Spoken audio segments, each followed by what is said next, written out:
आज हमारे आसपास ऐसे अनेक उदाहरण हैं जिन्हें हम देखते हैं और देखकर भूल जाते हैं।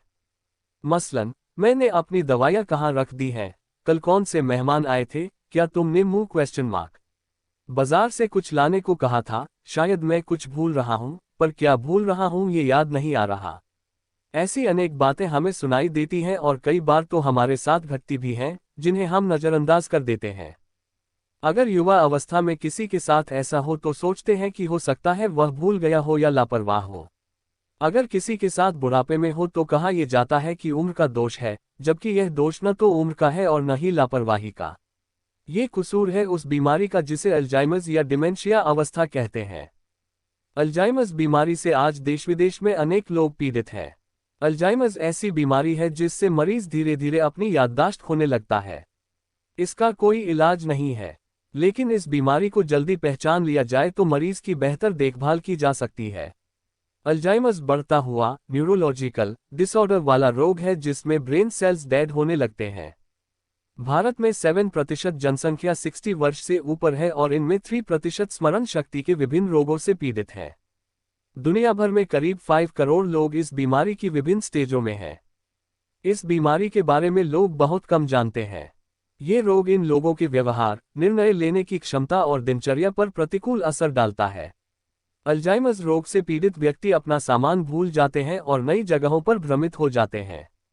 इसके कारण मस्तिष्क की ज्ञानतंतु वाली अनेक कोशिकाएं निष्क्रिय हो जाती हैं। यह याद रखने और स्पष्टता से सोचने की योग्यता पर असर डालता है। डिमेंशिया वह अवस्था है जिसमें मानसिक योग्यताएं, विशेषकर याददाश्त, कम हो जाती हैं।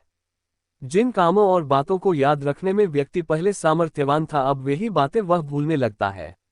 व्यक्ति गाड़ी चलाने, भोजन करने या शब्द बोलने में भी परेशानी महसूस करने लगता है। अधिक काम होने से वह घबरा भी जाता है।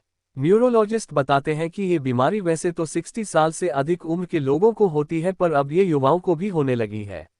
युवाओं में यह आनुवंशिक कारणों से होती है और इसका प्रतिशत भी बहुत कम है, जबकि बुजुर्गों में यह अक्सर देखी जा सकती है। आज भी भारत के उन क्षेत्रों में ये समस्या कम है जहां ग्रामीण परिवेश है। इसका कारण तनाव न होना और संतुलित आहार है। यह औरतों में ज्यादा होती है क्योंकि वे पुरुषों से ज्यादा उम्र तक जीती हैं। प्रदूषण भी इस बीमारी के होने का एक कारण हो सकता है। शराब पीने वालों को यह ज्यादा होती है। न्यूरोलॉजिस्ट कहते हैं कि इस बीमारी का कोई अंत नहीं है। हाँ, इस पर काबू जरूर पाया जा सकता है। यदि इस पर काबू पाना है तो उच्च शिक्षा देना, हरीलाल सब्जियां, अंकुरित अनाज, दूध और दूध से बने पदार्थ, सोयाबीन तथा मछली खाना श्रेष्ठ होता है। दवाइयों से इसका अंत नहीं किया जा सकता। इस बीमारी से ग्रसित लोग कई बार अवसाद या उन्माद की चरम सीमा पर पहुंच जाते हैं। इन सब के कारण परिवार व देखरेख करने वालों पर बहुत तनाव हो जाता है। स्मरण शक्ति कम होना एक बीमारी का सूचक है, प्रारंभिक अवस्था में ही इसके निदान व उपचार से व्यक्ति विशेष को लाभ होगा, साथ ही परिवार की समस्या भी कम हो जाएगी। गैलेंटामाइन, हिस्टिडाइन, डोनेपेजिल, क्लोनिस्ट्रीज जैसी दवाएं बनी हैं जो हल्के अल्जाइमर्स में कुछ फायदा दे सकती हैं, पर ये डॉक्टरों के कहने पर ही ली जा सकती हैं। ये दवाएं ब्रेन द्वारा याददाश्त बनाए रखने के लिए निकलने वाले केमिकल एसिटिलकोलिन के कम होते उत्पादन को धीमा करती हैं, पर ब्रेन उम्र होने पर इन्हें और कम बनाने लगता है और धीरे